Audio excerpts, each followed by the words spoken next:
two, three.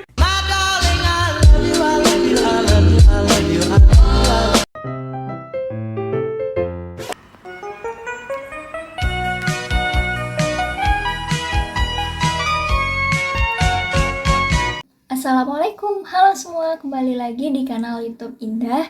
Nah, pada pertemuan apresiasi prosa fiksi yang ke-8 ini, kita membahas mengenai angkatan 60 dan angkatan 80-an. Nah, seperti apa? Ikuti terus ya. Langsung saja, yang pertama itu ada angkatan 66. Nah, angkatan ini diwarnai dengan pergolakan yang marak terjadi dengan banyaknya pertentangan para sastrawan yang mewakili kepentingan dan golongannya masing-masing. Di masa ini terjadi perbedaan ideologi yang demikian tajam antara nasionalisme, agama, dan komunisme yang berdampak terhadap perkembangan sastra Indonesia, yaitu dengan merasuknya ideologi dalam diri sastrawan maupun karya sastra yang dibuatnya. Nah, tidak ada perubahan yang spesifik dalam karya sastra pada angkatan 66 ini, karena angkatan 66 ini meneruskan gaya periode sebelumnya, terutama terhadap struktur estetisnya yang mempersoalkan masalah kemasyarakatan yang baru dalam suasana kemerdekaan dengan berorientasi pada bahan sastra dari kebudayaan Indonesia. Karena dampak corak sastranya yang bermacam-macam, ada yang bernuansa keislaman, nuansa nasionalisme, nuansa rakyat, dan ada yang bebas mengacu kepada kemanusiaan. Karya sastra pada angkatan 66 ini banyak berbentuk cerpen atau cerita pendek. Nah, siapa saja sastrawan yang ada pada angkatan 66 ini dan apa saja karyanya? Yang pertama itu ada W.S. Rendra. Itu karyanya ada yang berjudul Blues untuk Bunyi, Balada Orang-orang Tercinta. Nah, ada juga Taufik Ismail dan Gunawan Muhammad.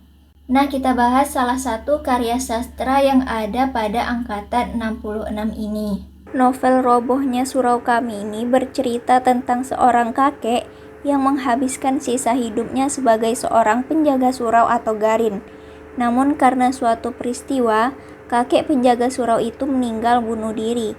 Penyebabnya yaitu karena kakek merasa tertekan kondisi psikologisnya hanya gara-gara bualan dari Ajo Sidi. Nah, Ajo Sidi ini menceritakan sebuah kejadian di akhirat, yaitu cerita mengenai seorang bernama Haji Saleh. Dalam cerita Ajo Sidi tersebut, Haji Saleh adalah seorang yang taat menjalankan agama ketika hidup di dunia. Namun Tuhan tidak memasukkan Haji Saleh ke surga, melainkan ke neraka. Di neraka, Haji Saleh bertemu juga dengan teman-temannya di dunia, yang ibadahnya juga tidak kurang dari dirinya. Akhirnya karena tidak terima dengan keputusan Tuhan, orang-orang di neraka yang menganggap dirinya tidak pantas dimasukkan ke neraka itu melakukan aksi unjuk rasa kepada Tuhan. Tuhan menanyakan kepada mereka apa yang telah mereka lakukan di dunia. Mereka menjawab bahwa mereka semua adalah warga negara Indonesia yang taat beragama. Namun Tuhan tidak berkenan dengan jawaban mereka, karena selama hidup mereka hanya berdoa dan menyembahnya, tidak memedulikan keadaan sekitar, sehingga banyak kekayaan negara mereka sendiri yang diambil oleh pihak asing, sedangkan anak cucu mereka merasakan sendiri hidupnya kekurangan. Selanjutnya itu angkatan 80-an. Nah, angkatan 80-an ini dipenuhi aturan-aturan yang sangat ketat dan diwarnai dengan kegiatan politik, di mana angkatan 80-an itu lahir pada masa pemerintahan Soeharto yang terkenal dengan jiwa militernya, yaitu di era Orde Baru. Nah, era Orde Baru ini mempunyai ciri, yaitu semua keputusan berporos pada presiden dan hak suara itu dibatasi. Ketika ada karya yang berbau provokasi atau pelecehan terhadap pemerintahan, maka akan ditindaklanjut oleh Soeharto sendiri. Nah, itu sebabnya karya sastra yang lahir pada tahun 80-an dipengaruhi proses depolitisasi tersebut, sehingga tema-tema karya sastra angkatan ini dititik beratkan pada roman percintaan dan kisah kehidupan yang tidak mengandung provokasi atau pelecehan terhadap politik pemerintahan.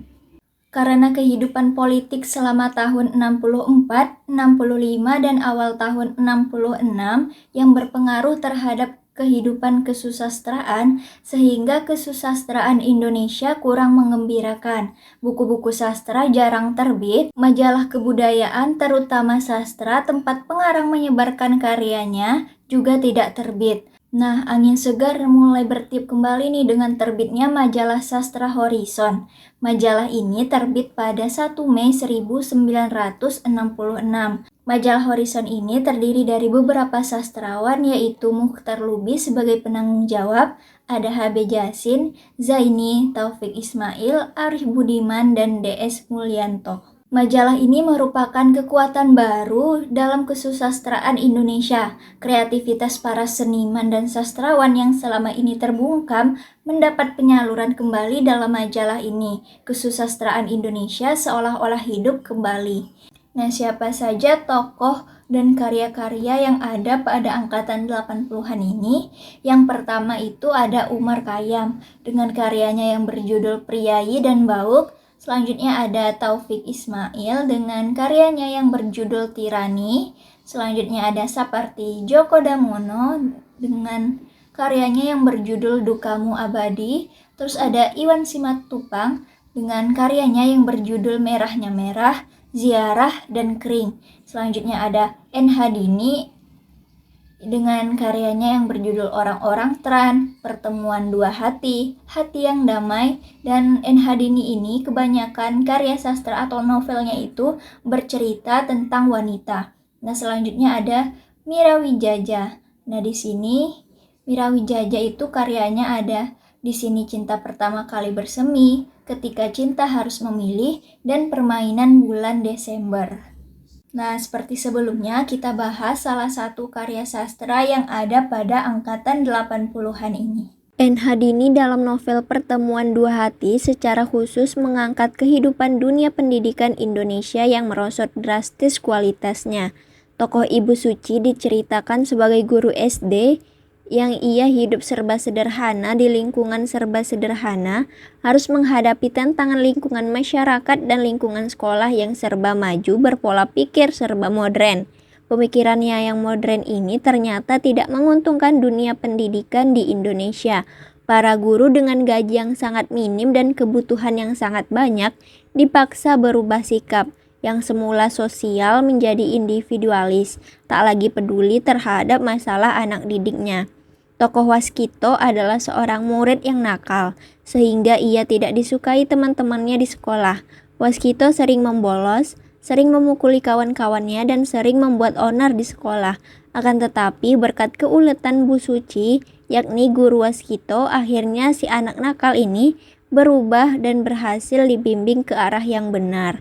Nah, N. Hadini melalui tokoh utama Ibu Suci mendorong bangsa Indonesia khususnya masyarakat dunia umumnya untuk menjadi orang tua yang membimbing dan mendidik anak-anaknya secara demokratis. Oke teman-teman, segitu saja pembahasan kali ini. Terima kasih sudah memperhatikan sampai akhir. Sampai jumpa di video selanjutnya. Assalamualaikum.